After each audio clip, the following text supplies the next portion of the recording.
this week's edition of A Journey for a Better Tomorrow. This is your host, Mitch Culbertson, and I've got a special conversation today for Veterans Day, and it's honoring our service. It's a conversation with Command Sergeant Major Christopher Culbertson, and I definitely want to be able to have a good time on this show today, and we're going to welcome Chris. We're going to honor the courage, sacrifice, and resilience of those who serve, and we want to let him be able to give us some insight, many insights today. And we know he, as a leader, his story embodies service and strength throughout. And so, Chris, I'll go ahead and let you introduce yourself to this audience here. Mitch, thanks. Thanks for allowing me to introduce myself again. Mitch Culbertson's older brother, Christopher Culbertson, and yes, I have served in the military for over 3 decades, and I am both honored and delighted to be able to share some insights with you today on a day that I consider holy and sacred to an individual that has the title of veteran. Thank you. Wow. And thank you again for agreeing to do this episode with us here. And I'm certainly intrigued myself because there's probably things that I don't even know about your personal journey that, and I'm really interested in hearing some things from you today. And so in those thoughts, when we think about your personal journey, I'm really interested in what inspired you to serve and as you moved on, some things that helped shape your leadership as you went through in the acts of service. So go ahead and start from there. Okay. Well, to start off, what inspired me to join the military, and I'll tell you, I'd have to go back and look at individuals that were in our neighborhood, in our community, relatives that wore a uniform. And the thing about it is, we never knew that they were veterans because in our neighborhood, it was all about hard work. So when we went to visit people like Vamita McCall, and we learned that Uncle Burl and Clarence McCall were veterans.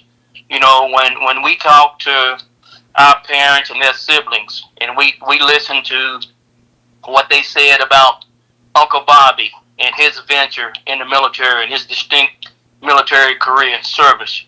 When we looked at other individuals that were in our community, they are the ones that helped shape what I thought a veteran or a military career or military service should be.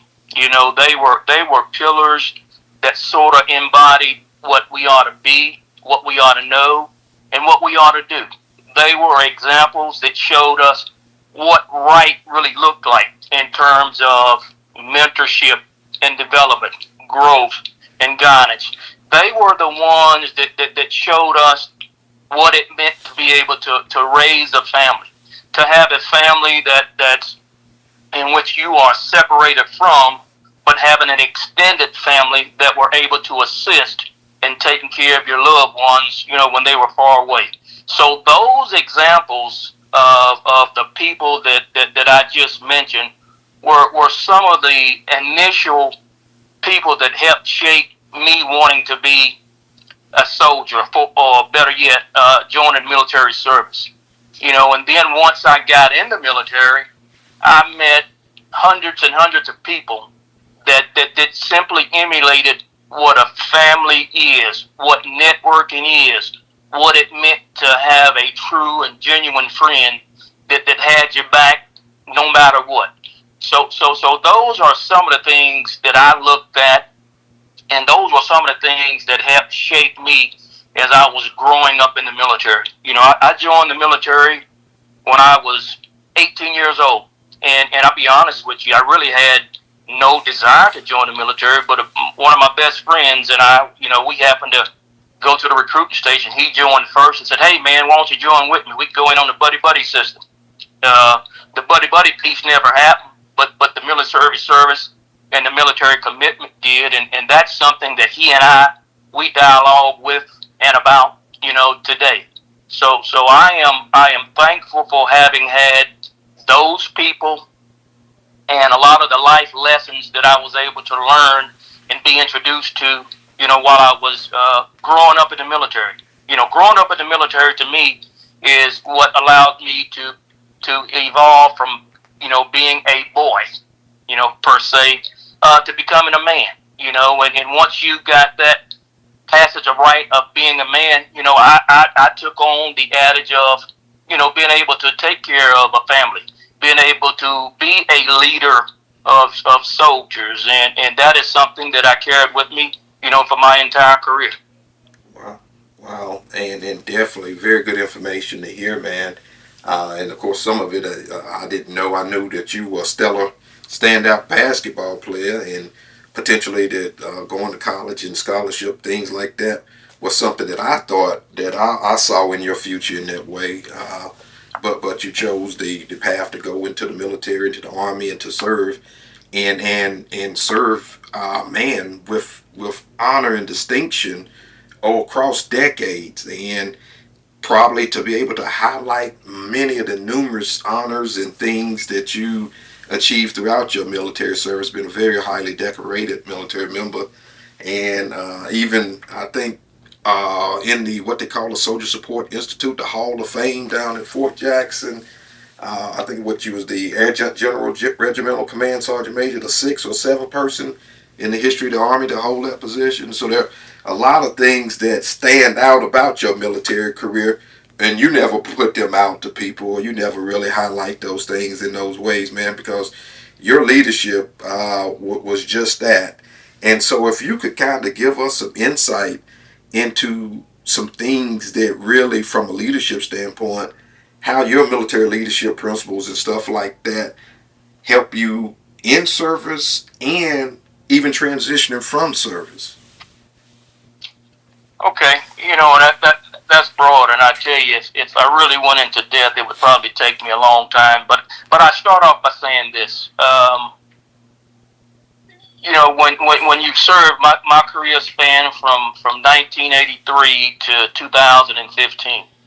My first opportunity to lead was 1986 when I was in Fort Sill, Oklahoma, and I had an opportunity to be a squad leader, which, in my opinion, there had been no greater position to uphold in my military career.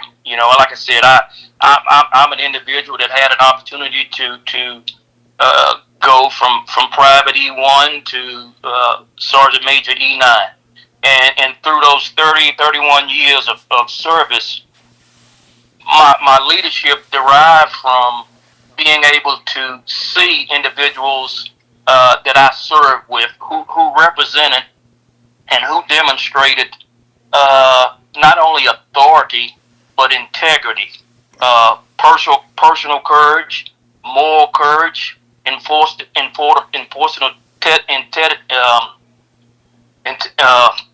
just the ability to be able to demonstrate courage, candor, confidence, and commitment, and to lead by example.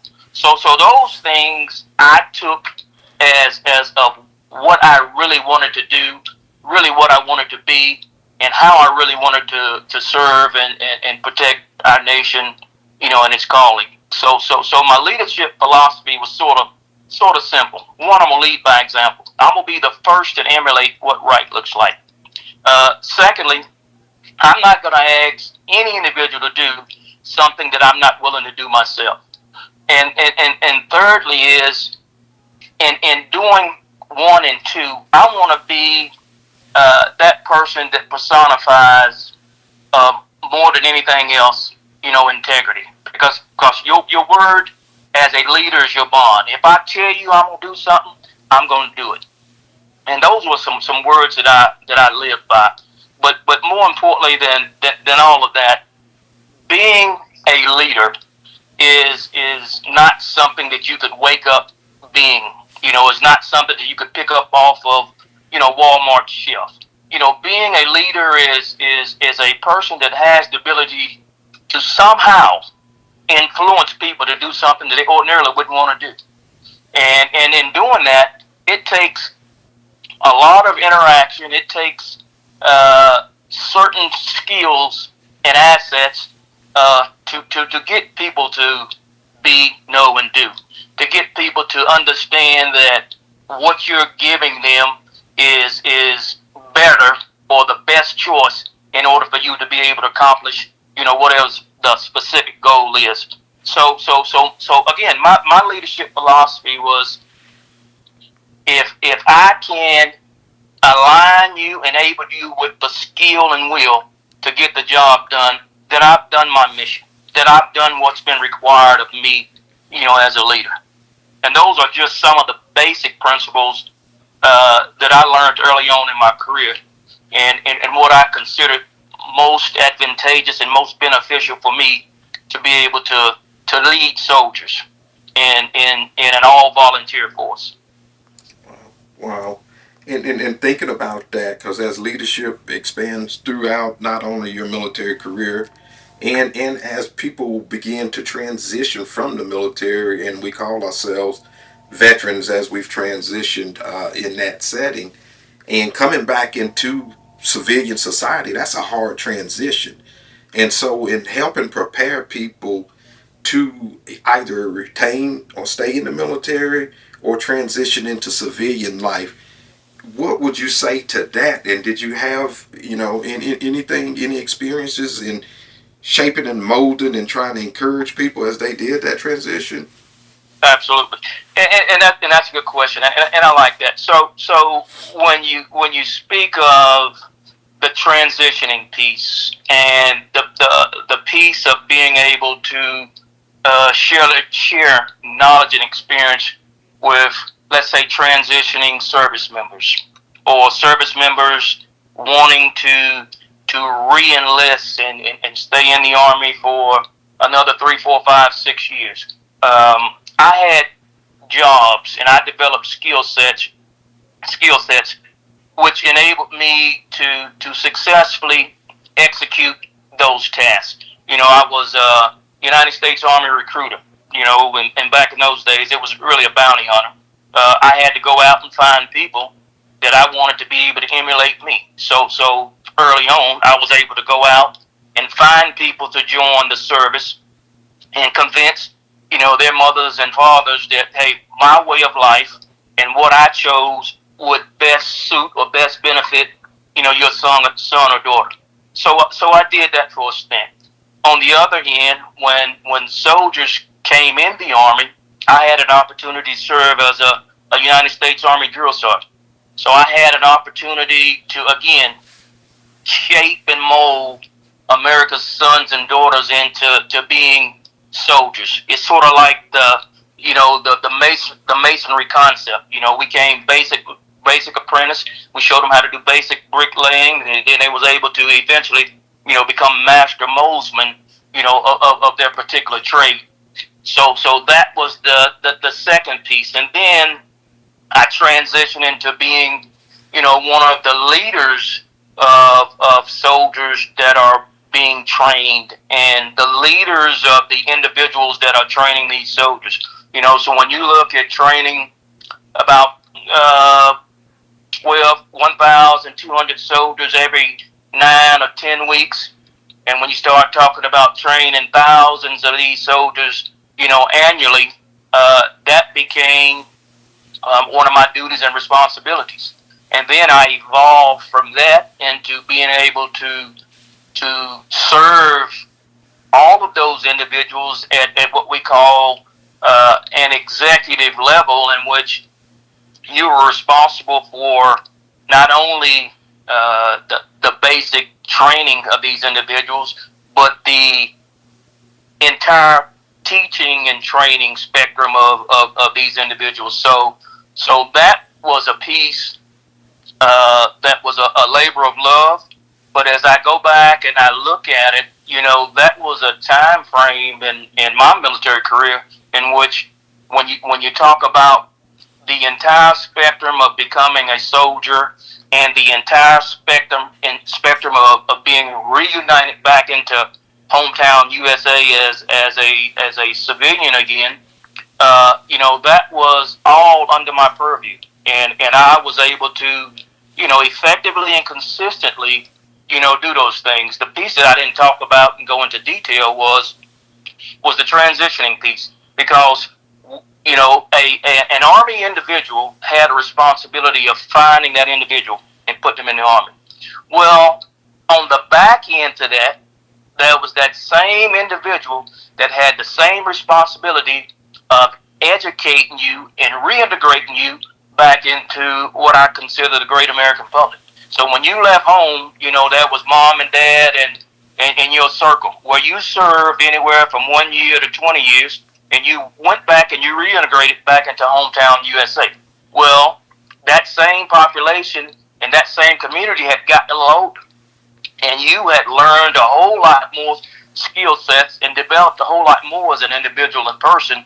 So we had to reintegrate you back into hometown USA, and allowed you to be able to share some of those experiences that you gained or obtained, while serving in your particular branch of service. And that too was a force multiplier for your hometown and your community, because you being reintegrated back into your hometown successful, and what we consider successful, was a center of influence for other individuals to pick the path and choose the direction and the route that you went.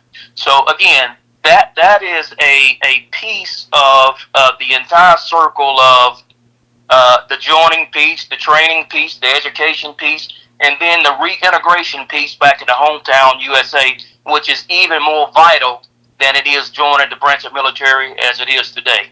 So that those things coupled together, make a well-rounded individual, makes you able to understand the intricate details that are associated, with joining the military and ultimately serving in the military, and finally separating from the military. Wow. Wow, some very valuable insights. And I think about this because, of course, as we had specific conflicts, wars, and other things that took place, there was a mantra of thank you for your service that many veterans begin to hear. And certainly many who served maybe in the Vietnam era or other things like that certainly didn't have that type of welcoming experience or that type of affinity shown to them. And so we come out, and I served as well, so we come out as veterans. And Veterans Day means something to people. So from your standpoint, what does Veterans Day mean to you personally? Uh, I'm gonna inhale on that one, because I'm gonna try and shape a picture for you that lets you know just how much and just what Veterans Day means to me. I'll start by saying this. Today in America, there's over 330 million Americans that live in the United States or call themselves an American. And less than 1% of that population, and we're talking about 3 million of 330 million, are considered veterans or have the title to be called veterans. Now that alone gives you the magnitude and degree of just how important a veteran is and how a veteran is to me. So when I think of a veteran on that scale, and I think of where all veterans, have been since World War One and World War Two, and the Korean War and the Gulf War and Iraq and Afghanistan and other conflicts that have been designated and determined, as conflict areas in which veterans have fought, and some paid the ultimate sacrifice for their noble service and commitment to our nation and its cause. Uh, Veteran Day is of utmost importance. You see, people don't really realize when they say thank you for your service. Well, thank you for your service is a great and noble gesture. But when you think of the magnitude of the sons and daughters who went on foreign land and didn't come back home, whose husbands and wives were waiting for them, and all they got was a letter in the mail that says, please accept my condolences on behalf of a grateful nation. So when you think about a veteran in that perspective, people just don't get the gist of just how important a veteran is to your community, to your neighborhood, to your associations, to your government. Because when you look around and you see any organization that's worth having, you will see that that organization has veterans, and the veterans provide that sage advice. Veterans provide that courage and that candor. Veterans provide that be no do attitude. You know, veterans show you what right looks like, and it's veterans lead by example. So to me, Veterans Day, the acknowledgement and the title of a veteran is one that I would prefer over any other title that you could give me. You can say, hey, you were a command sergeant major. Hey, that's great, and that's a title. And it transitions when you transition. But when you call me a veteran, once I have served honorably, I can say I am proud to have served and to be considered a veteran, of the United States. Because it's again, it's something that's only afforded to less than 1% of 330 million Americans that for some reason they're not mentally, they're not morally, or they're not physically qualified to do the job in which you either was drafted to do or do the job that you volunteered to do on behalf of your nation. Wow.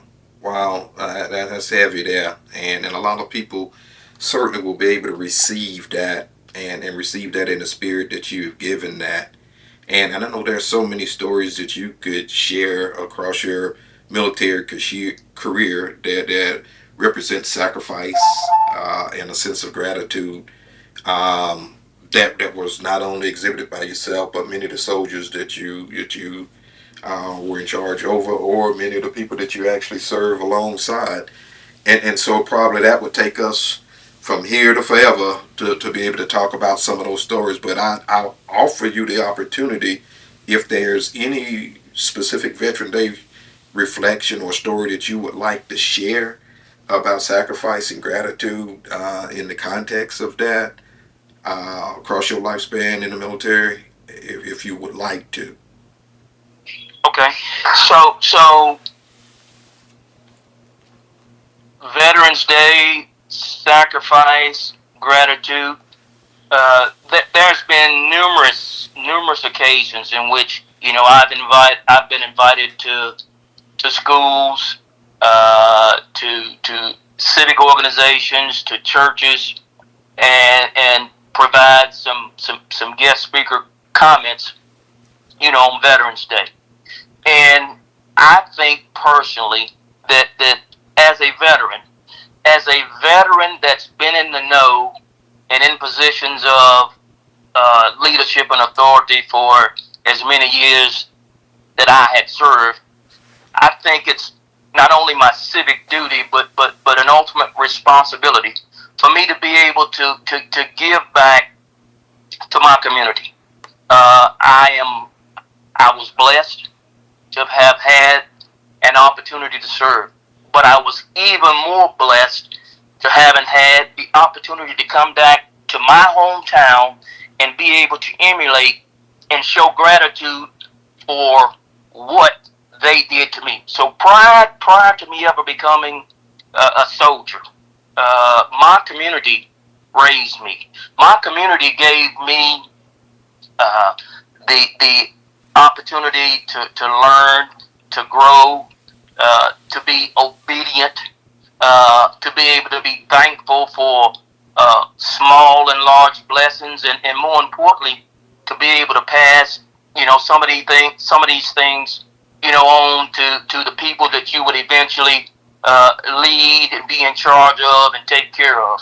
So from a gratitude of sharing an experience about Veterans Day, and to think about the enormous opportunities, not only the enormous opportunities, but the enormous blessings that the good Lord bestowed upon you, because you happen to be the right soldier at the right place at the right time to deliver his message, to his people and his followers. So from that aspect, like I said, I could talk extensively about individual things about Veterans Day and the blessings and the impact, but I don't think it gets any greater than you being able to say, hey, listen, I'm I'm John Doe.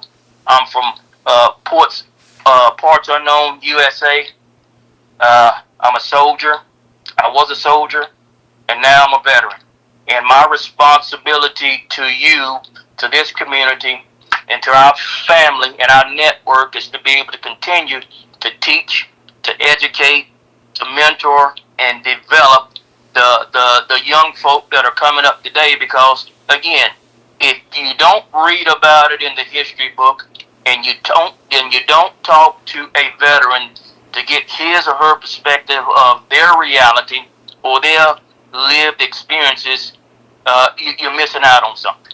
And that's the one thing that I think we we missed we missed the mark on often. Good insight. Wow, good insight, and definitely good information there. And I know as people transition from the military, as well as being in the military now, mental health in general is a big thing. And so to be able to emphasize the importance of mental wellness and resources that are out there for veterans, as well as the need to, if you're a veteran, the willingness to be able to want and take advantage of those resources. And I'll chime in on some of the other things that may be available from a mental health standpoint as well. But if you want to emphasize the importance of mental wellness and resources for veterans, that certainly would be wonderful at this point. Definitely honored. One of the things that I look back and see from a larger perspective is this, and not a lot of people really get the gist of this. So when America's sons and daughters, when they leave hometown USA and they join the military and they serve abroad, whether it be peacetime or wartime, they see and they experience some things that are not normal, some things that they wouldn't ordinarily see or experience if they were just a citizen. And having served in a branch of service or serving in a branch of service, when someone leaves, 9 times out of 10, they don't come back the same. That shared experience, and it could be traumatic, a traumatic event, a psychotropic event. Those events and things that these veterans or these soldiers see, they don't go away. And sometimes they form, mental scars that without talking to someone that has the institutional knowledge to help them, then that never changes. So from that perspective, talking about agencies and organizations, the veterans organization or the veterans administration itself is one of the best advocates for a veteran. Uh, the Disabled American Vets Association, the Wounded Warrior Project, you know, uh, the VFW, the Purple Heart Association, the National Association for Black Veterans. These are all agencies that are set up and designed to assist the veteran. See, but the thing about that, you can have these organizations all day. But if you really don't have a viable communication strategy of reaching these veterans, then we're there for paper purposes only. You know, these organizations, they exist for the veterans. But if I'm a veteran, and I say this often, if I'm a veteran and I'm an R&B listener, or I'm a rock listener, or a country and western listener, you know, that veteran, that outreach has to be able to reach me where I'm at. And if you can't sing R&B or you can't sing country and western, you'll never reach me. So again, these veterans associations, they're designed to help me.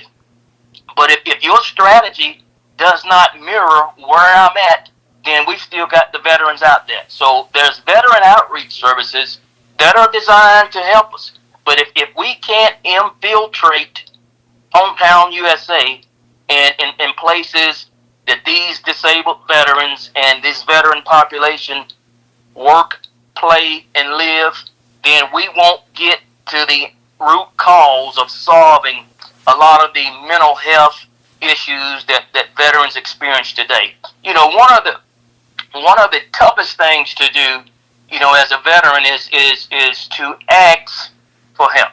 Yeah. You know, we sometimes think that, hey, I said this when I raised my right hand. I said, hey, I am willing to give my life in support of the defense of my nation.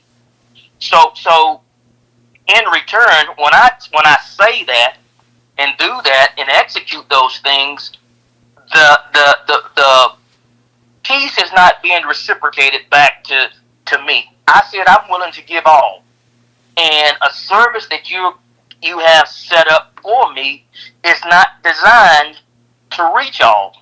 So therefore we have gaps in our coverage for our veterans, and we've got to do a better job. You know, government has to do a better job. City, state, and local agencies have to do a better job because everywhere you turn, there is a veteran, and there is a veteran that's in crisis. Well, you'll tell me that if you go to the Department of Veterans Administration, when we look at you, we're going to screen you for a person that potentially needs our service and our care.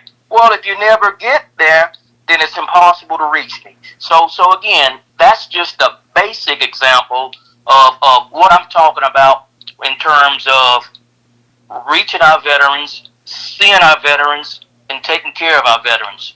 Again, I can't tell you of a veteran that has not gone outside of the United States, has not come back home different from when they left. That's just the nature of the service that we provide, or the duty that we provide. You know, as soldiers, sailors, airmen, and Marines. So we have to, as veteran advocates, is be able to talk to them and say the hard thing to them, or ask them the hard question. Hey man, hey young lady, are you okay? And more times than not, they're not going to say it. But if you can use your sixth sense and be able to somehow get them to show a vulnerability, show their openness and their willingness to get help, you can be an advocate for seeking help and assisting our veterans will get taken care of, you know, this particular day and time. I'll tell you from a personal standpoint, you can be the strongest soldier in the world, but the strongest soldier in the world will still suffer from the mental toils and the atrocities that he or she has seen while serving our nation. Wow. Wow. Very impactful. Very impactful. And certainly you enumerated a lot of different agencies and things that could be of assistance, and you identified and highlighted the service gaps that are out there, and that reach one, we got to reach one wherever that person may be, to be able to help them access those services that they certainly deserve and may need. And so the federal Department of Veteran Affairs, the state Department of Veteran Affairs across each state, the DAVs, the VFWs, all those service organizations, private organizations. There's Centerstone out of Tennessee, and they have grants. They've been given grants through Bowen and other particular individuals to help provide. Um, provide counseling for military members or ex-military members, veterans. Some services where people are still on active care. One, I think it is another called more what we characterize as non-medical, mental health related stuff. Um, but there's a lot of different things that are out there, and it's important for veterans to try to access that. And certainly you highlighted a lot of that, man, and I really appreciate you going over that information, and then knowing that the importance of, I mean, it's almost impossible in this day and age, in previous to have a military service without in encountering a situation or a combination of situations that make your lived experience be a little bit different than when you came in, and may definitely necessitate that you need that additional support, and that being willing to give and get that additional support is important. And so that leads me to this message that you may have for the future, which will allow you to share some advice for those younger generation and those who are currently serving. What message would you provide? I'd start off by saying this: as a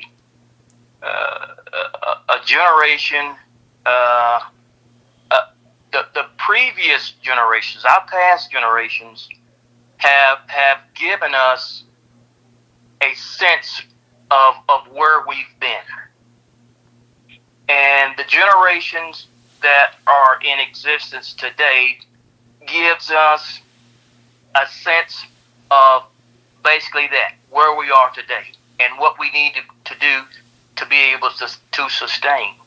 But for future generations, they have to be able to understand, one, where we came from in order to know what direction to go. Because I'm a firm believer in that times given always repeat themselves. And if we know where we came from, and we will definitely know what not to repeat. And we'll definitely know where to go and what road to travel on. We often hear words and phrases about the next generation. The next generation is a little bit weaker than the previous generation, and that may be so.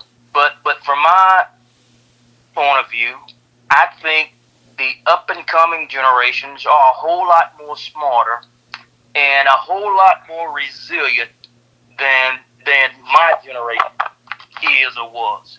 So to that, I would simply say, learn from your past. Definitely learn from your past. But take those lessons learned and apply them into the direction that we're supposed to go. Veterans are going to always be veterans. Veterans are going to always be the level-headed people in organizations.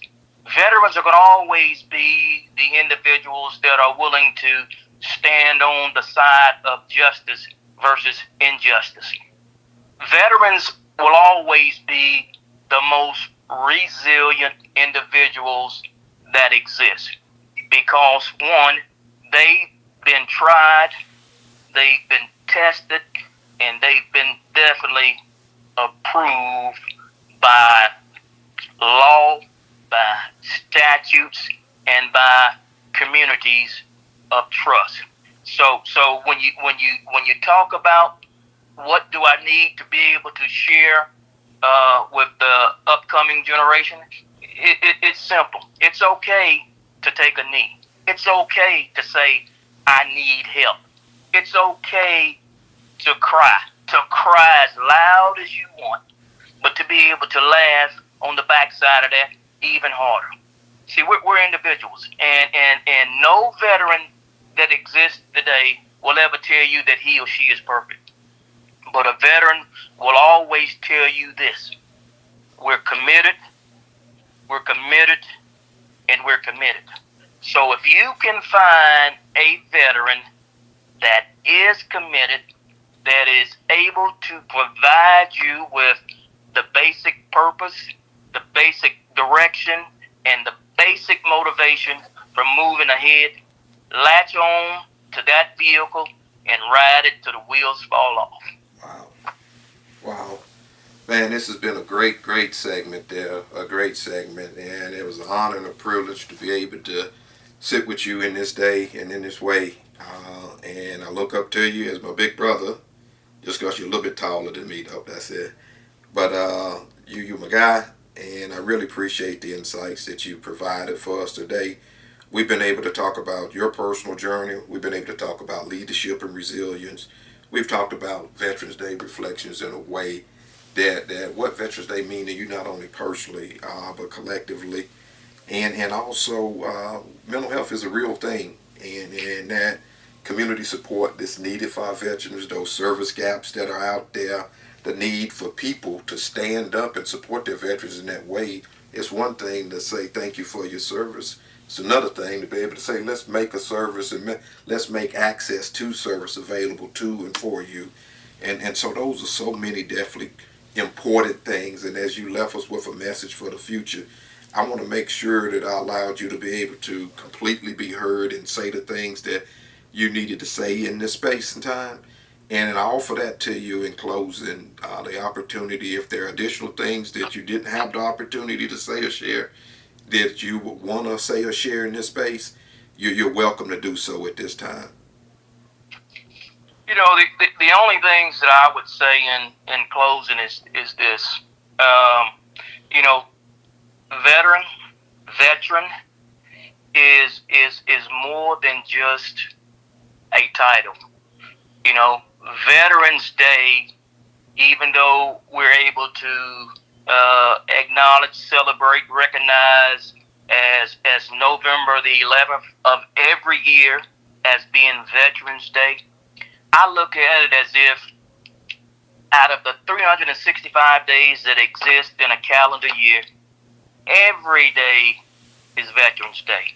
And every day is a day for us to not only thank God for our blessings, but be able to reach out to veterans that we may know and get their story or their perception of their reality. See, because the stories and the reminiscences that veterans will share with you will be a whole lot better than what you read about in a history book.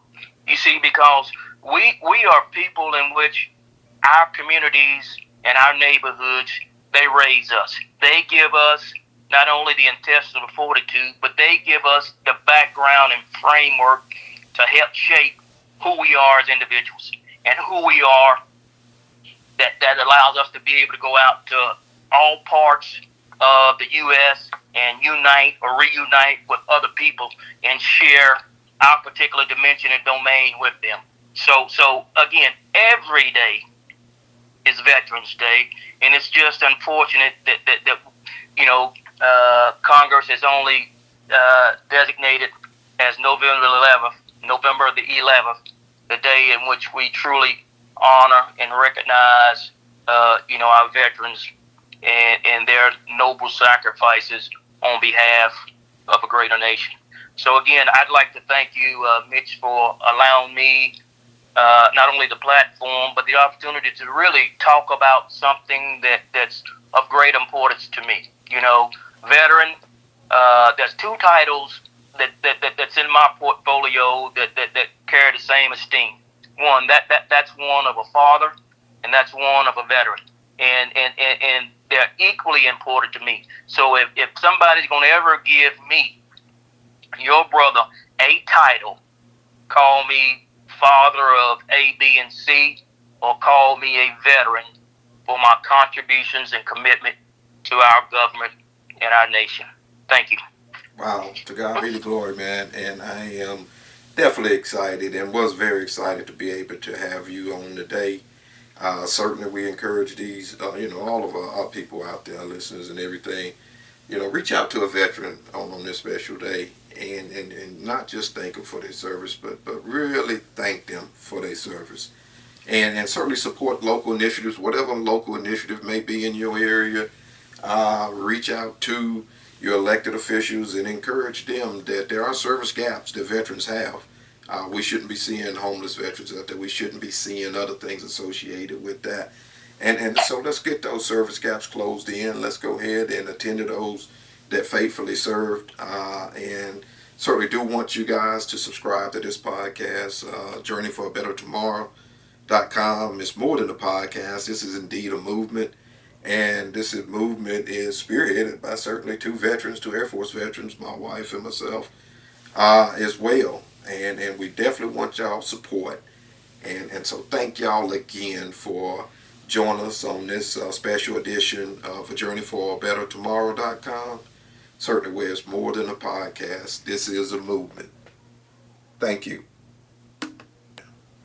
All right, man. It was a great edition of our Journey for a Better Tomorrow.com episode this week, Veterans Day. And of course, we go into these last two segments. We normally do the Ask Mitch and Angie.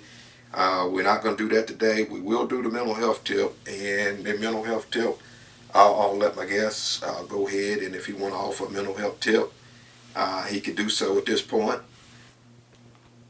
Okay. Well, my mental health tip for you is simply this. Sometimes you don't know what you don't know. But if you are a veteran, there is a veteran crisis hotline. I'd ask that you be able to pick up the phone, call the Veterans Administration in Columbia, South Carolina, 803-776-4000, and they'll give you, when they answer the phone, they'll tell you that is this a crisis or an emergency, and they will get you directly in line with a crisis management team or individuals that will be there to assist you in your time of need. So if you think that you have an issue or concern, it's okay. It's okay to be vulnerable. It's okay to not be okay in this day and time. Because if you are a veteran, you have seen and experienced some things that were unwanted and unwelcome. And we definitely have the Veteran Crisis Line that is there to assist you 24 hours a day, 7 days a week. 803-776-4000. Thank you. Yeah. And definitely that's locally in the Columbia area and in nationwide, the 988 number. If you have a mental health crisis period, reach out to those crisis lines. Reach out to those things that may be in your locale to be able to assist you with getting the assistance that you need.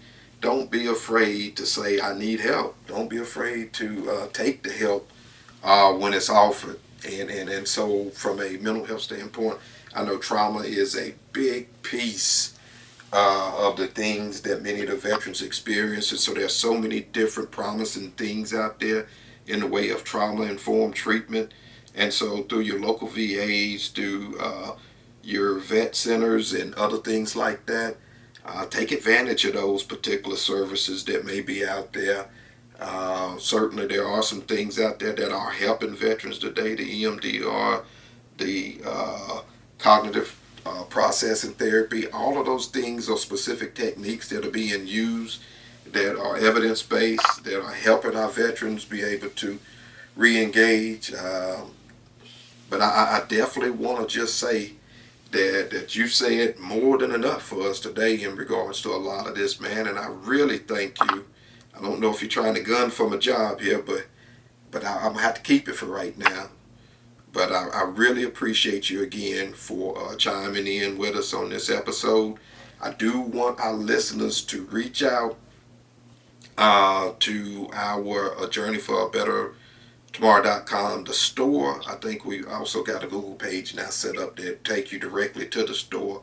And we've got some items already in that, some t-shirts, some things, meeting the moment t-shirt, I think, the journey for a better tomorrow.com, the you control the narrative t-shirts, mugs. Also, we do have affiliates, those persons that may be using, may not want prescription medication, that may be using what we call nutraceuticals. Dr. Daniel Amen, world-renowned psychiatrist, his WebMD site is attached to us, and also definitely hold faith with a lot of the treatment things that he initiate. They've definitely improved treatment outcomes for me and my clients that I see. And so a lot of those supplements that you'll see on there are clinically graded, and anything that you purchase through that site certainly will help our cause, as well as Zeal Pet Food, I think, is one. The Puppy Cup electric bike is another one. Let's see, we got to think two more in there. I think Aroma Passions, as well as the Willett Sports. And so a lot of those, they already have Black Friday sales may be posted up in their site. So click on our website. There may be, if you're looking for certain things there may be things that you could get on there and certainly get at a discounted price at this point. Maybe take care of those Black Friday and also be helping a worthy cause. As you continue to feed into us, certainly we do have outreach services that we try to do things not only in our community, we're going to do them on a larger scale as we continue to grow. And so I really, again, thank you for this episode and this week's edition of A Journey for a Better Tomorrow. Thank you again for listening.